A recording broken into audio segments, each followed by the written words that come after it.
O Foxy mandou essa pergunta aqui e eu vou dividir ela em alguns tópicos nesse vídeo para responder ela da melhor forma possível. A pergunta é basicamente o que aconteceria se a Mikasa tivesse se declarado. E nesses episódios aconteceu a última tentativa do Eren. Ele já sabia do futuro, ele tinha visto quando ele beijou a mão da história. Ele já conhecia e sabia o que ele teria que fazer. Mas ainda assim, o Eren poderia fazer uma escolha. Afinal, ele podia ficar com a Mikasa e se entregar, ou não ficar com a Mikasa e fazer tudo o que ele viu no futuro. De todas as formas, o destino em Attack on Titan não é algo imutável, ele é maleável. Falando em palavras simples, o Eren tinha uma escolha. Só que para isso ele precisava de alguma atitude da Mikasa. Ele precisava que ela falasse alguma coisa, que ela pelo menos fosse na direção dele. Mas foi exatamente ao contrário, a Mikasa não fez isso e aqui o Eren basicamente selou o seu destino. Esse é um ponto muito importante na história do anime e do mangá, porque aqui o Eren selou o seu destino. Também tem quem acredite que o Eren tinha medo de perder a amizade. Eu pessoalmente não acredito nisso. Mas mesmo assim, vamos dar uma analisada sobre isso. O Eren e a Mikasa realmente eram amigos, digamos assim. Eles cresceram juntos, eles eram basicamente irmãos. A Mikasa sempre foi perdidamente apaixonada nele, então ela nunca se tornou irmã adotiva do Eren. Mas o Eren tinha ali uma aliada, uma pessoa forte, e uma pessoa que em algumas vezes o Eren mostrou sinal de inveja. Essa inveja é totalmente explicável e eu não estou acusando o nosso protagonista de nada. Todos nós sentimos inveja, inclusive você que está vendo esse vídeo. Eu também. É natural do ser humano. Essa inveja do Eren é explicada porque ele queria ser mais forte que a Mikasa. Na cabeça do Eren, ele tinha que protegê-la e não o contrário. Mas era sempre isso que acontecia. E mesmo depois do Eren ganhar poderes de Titã, a Mikasa continuava protegendo ele. Ou seja, de todas as formas, mesmo ele sendo o poderoso Titã de ataque, ela ainda conseguia ser mais forte do que ele em alguns aspectos.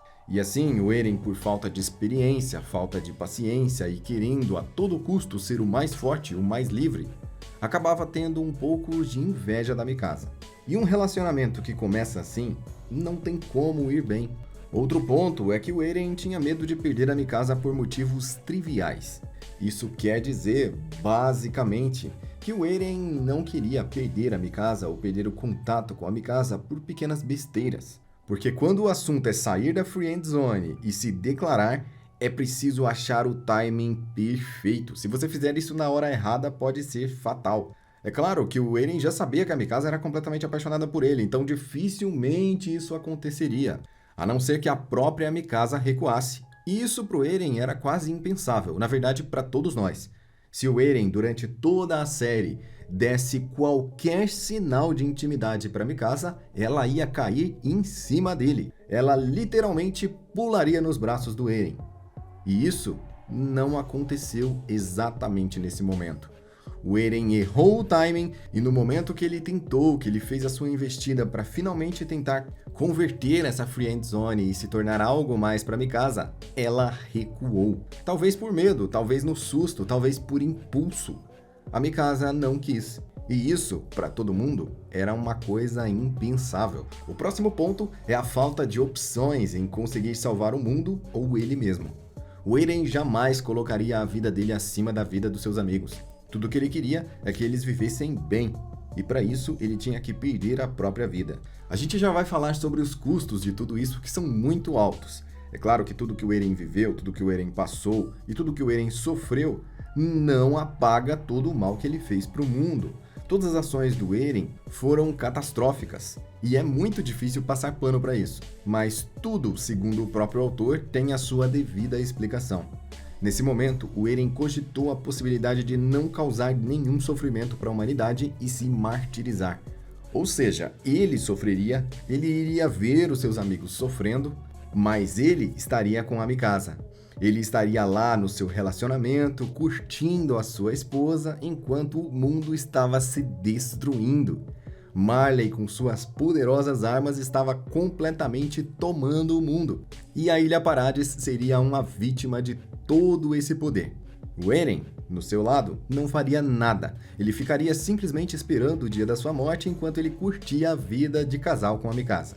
Mas o Eren considerou essa opção uma opção extremamente egoísta e decidiu não seguir por esse caminho. Mas não quer dizer que ele não cogitou.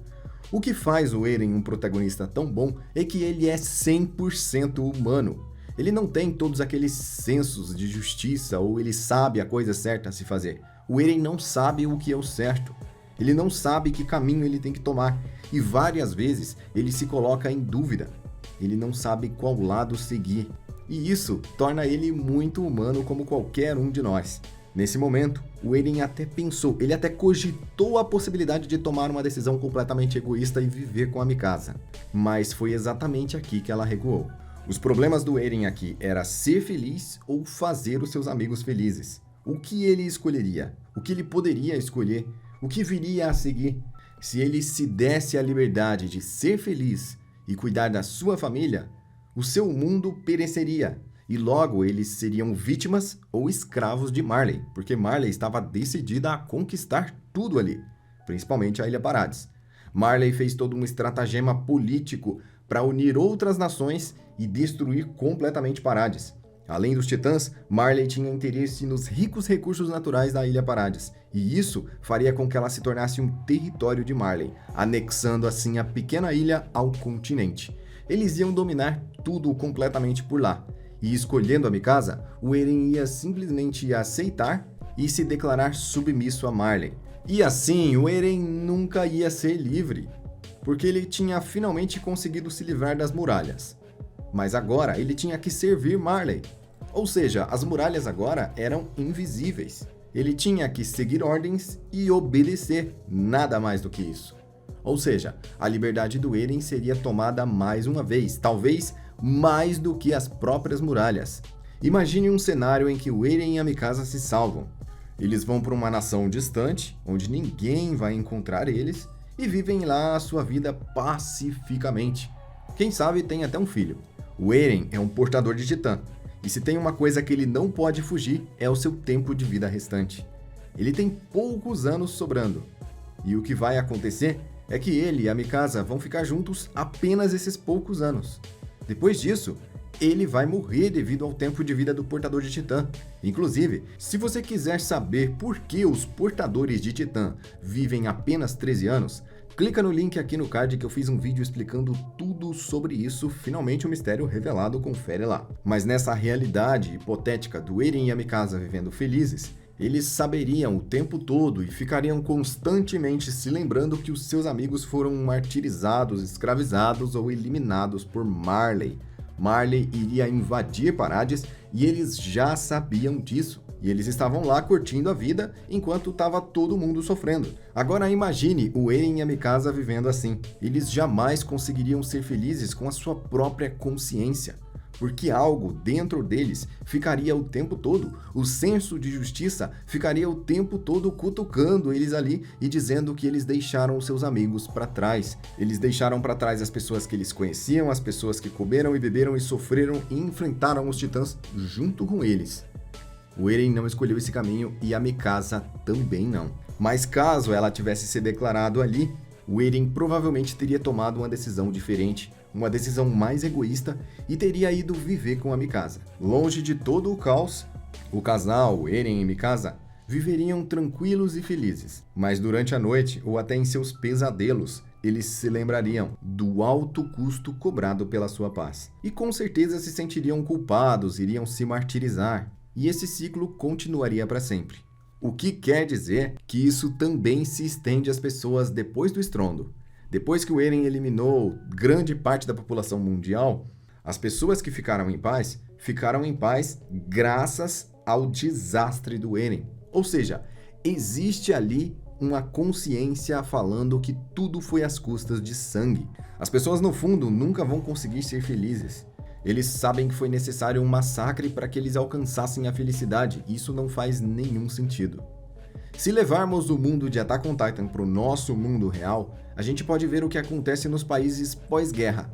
Mesmo os que ganham ou os que perdem, há altas taxas de depressão, várias doenças psicológicas e uma tristeza generalizada. Isso porque o nosso íntimo tem um inconsciente e ele fica constantemente cobrando de nós o que é correto. Apenas psicopatas não têm esse senso de justiça. E sendo assim, Armin, Mikasa e os sobreviventes viveram suas vidas com a consciência pesada e com a boca amarga da dura realidade que eles tiveram que enfrentar para conseguir sobreviver nesse mundo pós-apocalíptico que o Eren criou. Isso com certeza não é felicidade. E talvez, só talvez, o mundo seria um lugar melhor se o Eren tivesse feito a sua escolha egoísta. Você sabia que depois da partida do Eren, a Mikasa engravidou? Se você ainda não sabe sobre isso, isso é uma história que se passa nas páginas finais do mangá, é totalmente canon e faz parte da história oficial. O pai das crianças não é o Eren. E nesse vídeo aqui eu mostro para vocês como isso aconteceu. Veja todos os detalhes agora. É claro que eu recomendo esse vídeo porque está muito completo, então não deixe de ver ele lá na sequência.